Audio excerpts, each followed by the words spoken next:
retour sur le plateau de TV Finance. Ouvrons maintenant une nouvelle rubrique, les produits de bourse avec Unicredit et l'analyste Damien Tracou. Damien Tracou, bonjour.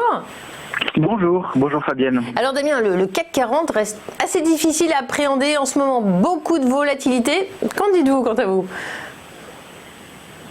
Oui, le CAC 40 résiste assez bien aux difficultés actuelles. On est naturellement toujours sur l'emprise du Covid-19 avec une période de déconfinement qui va s'ouvrir avec beaucoup d'espoir naturellement, mais également des risques de déception en cas de seconde vague de contamination, comme le redoutent certains scientifiques. En attendant, les banques centrales et les États assurent le financement de l'économie, en espérant une reprise que les économistes essayent de jauger actuellement. On parle de reprise en V pour les plus optimistes, de reprise en U pour les plus modérés, et puis de reprise en L pour les pessimistes. Alors le CAC 40, lui, s'accommode assez bien pour l'instant des événements contraires. On a eu l'épisode du pétrole négatif, par exemple. On a eu des PMI qui sont ressortis sous la barre des 20, qui est quand même extrêmement faible. Et on a naturellement des incertitudes majeures concernant la teneur de cette reprise. Pour l'instant, on est dans une reprise technique. Vous le voyez sur le graphe. C'est assez lent comme remontée. Nous avons atteint les 4720 la semaine dernière avant d'entamer une correction. Il est possible que cette reprise technique se prolonge dans le meilleur des cas jusqu'à 5170, mais il faut garder à l'esprit que, en toile de fond, cette hausse que l'on observe depuis 6 semaines est menée par les valeurs défensives et les secteurs défensifs, avec la santé en premier, puis les télécoms et l'alimentation, avec un secteur qui s'incorpore au milieu, c'est le secteur des technologiques. Donc ça, c'est toujours quand même de mauvais augure pour le moyen long terme, d'autant que de l'autre côté du spectre, on observe que le secteur bancaire, lui, est totalement délaissé. Alors ça signifie évidemment que les investisseurs, pour l'instant, envisagent une reprise vraiment difficile et molle dans les semaines à venir. Donc attention, si cette reprise technique que l'on observe sur le CAC 40 se poursuit sans appétit pour le risque, eh bien il faudra vendre les résistances pour éviter l'entrée en marché baissier.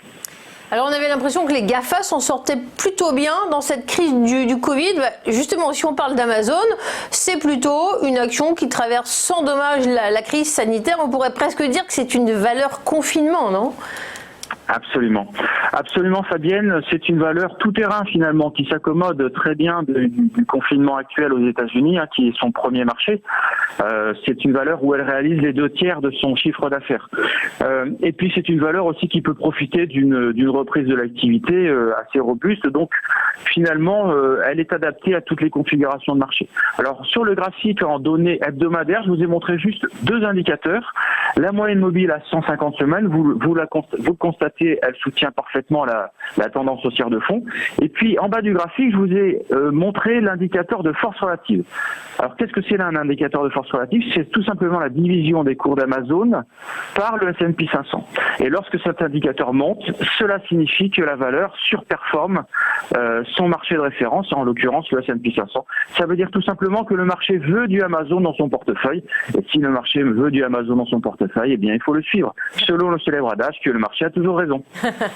Et vous aussi d'ailleurs, quels sont vos scénarios de produits de bourse Unicredit ? Alors, au niveau des produits de bourse, je vous ai sélectionné le call, un call naturellement, c'est le mnémonique G804P avec une échéance au 15 décembre 2020 pour un prêt d'exercice à $2600. Naturellement, en cas de scénario alternatif, c'est-à-dire si la hausse ne se produit pas et si c'est la baisse qui l'emporte, je vous propose le put G800T pour une échéance au 15 septembre 2020 et un prêt d'exercice à $2000. Merci beaucoup Damien Tracou, c'était la séquence Les produits de la bourse avec Unicredit. Maintenant on fait une petite pause et un point bourse à venir.